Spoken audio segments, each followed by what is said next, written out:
NewsX World.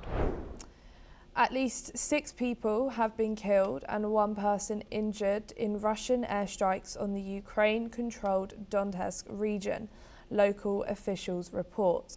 The attacks targeted residential areas, causing significant damage. Ukrainian authorities condemned the assault, highlighting the impact on civilian populations. The escalation follows a series of ongoing airstrikes in the region. The attacks have drawn attention to the continued risks faced by civilians in Donetsk and as tensions between Russia and Ukraine remain high. Moscow has expressed appreciation for the efforts of American negotiators in facilitating the ongoing discussions over the Ukraine conflict. Russian presidential spokesperson Dmitry Peskov acknowledged the role of the US in the trilateral talks and reaffirmed Russia's commitment to a peaceful settlement. Peskov emphasized that Russia's position is well understood, but by both Kyiv and US mediators, who are making valuable contributions to the dialogue. The first round of consultations took place in Abu Dhabi in January, with key figures from Russia, Ukraine and the US taking part. The second round of trilateral talks is scheduled for February the 4th to the 5th, and various formats for the discussions are already underway. We are now being joined by Ben Aris, who is a former Moscow bureau chief in the Daily Telegraph, joining us here from Berlin. Thank you so much for joining us here today on NewsX World.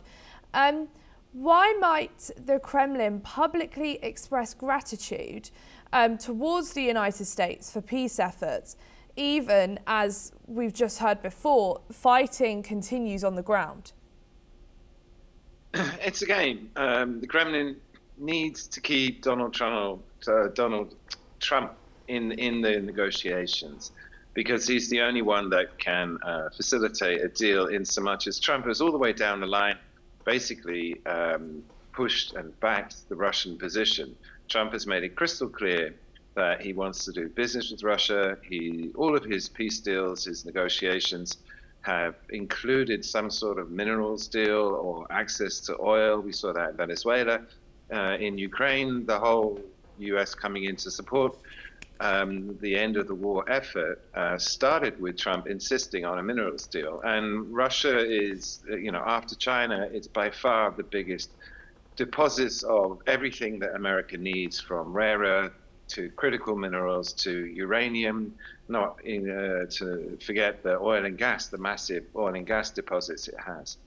And so Trump has an ego. Our previous colleague just said, he's completely unpredictable. He plays to his whims, and he's focused on these things. And he doesn't want to alienate Trump. And so Putin has, down the line, been very polite, very grateful. He's been saying thank you constantly, something that Trump criticized Zelensky for not doing. And that the negotiations that are going on at the moment, if you think of it in historical terms, this is Russia's big chance to get sanctions lifted. That Trump will do that as part of the deal.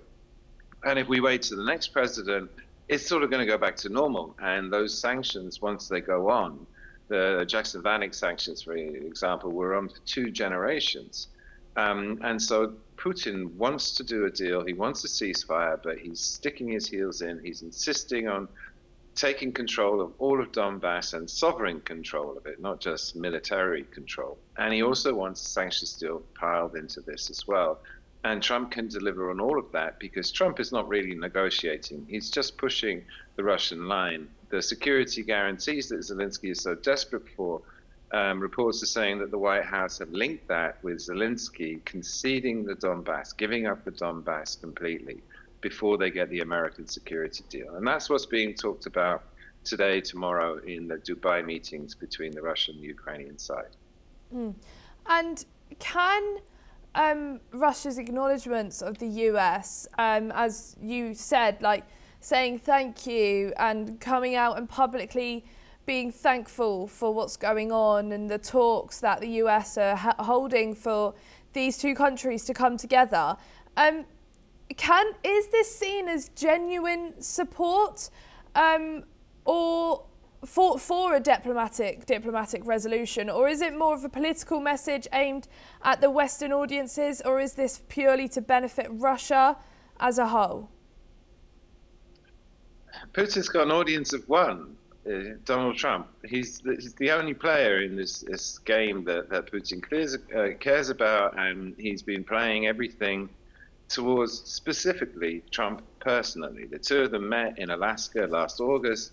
They thrashed out a wireframe deal. Interestingly, the lead negotiator on the Russian side is not Sergei Lavrov, who's legendary foreign minister. It's a guy called Kirill Dmitriev, who's the head of the Sovereign Wealth Fund. And he's been talking almost exclusively with Witkoff, who is also not a diplomat, but also a businessman.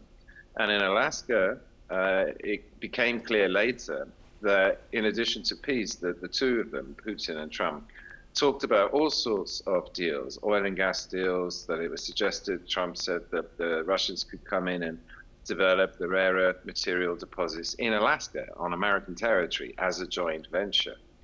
And so there's no real negotiation going on here. It's just like Putin's trying to get this across the line by getting Zelensky to concede, give up the Donbass, effectively, surrender to Russia's demands. And Trump is his agent pushing this line. And the problem is that Zelensky's refusing to do it.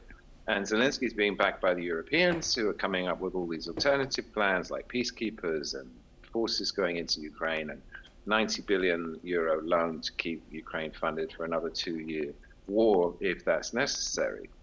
So Zelensky's in a real corner. They're losing on the ground. The Russian forces are making advances. Russians have bombed the power system, so practically the whole of Ukraine is blacked out in the middle of the coldest winter in decades.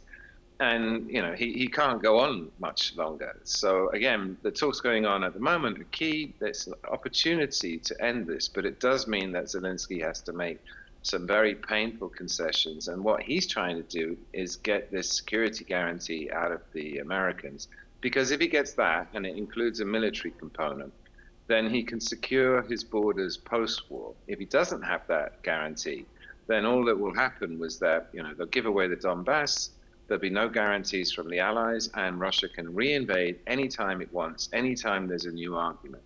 So the security guarantee is key, but Zelensky's leverage over Trump is very weak, and Putin's influence over Trump is very strong. So Zelensky's in a really tough spot at the moment. Thank you. Don't go too far, Ben, as we will come back to you very shortly. The Kremlin has confirmed that low-level talks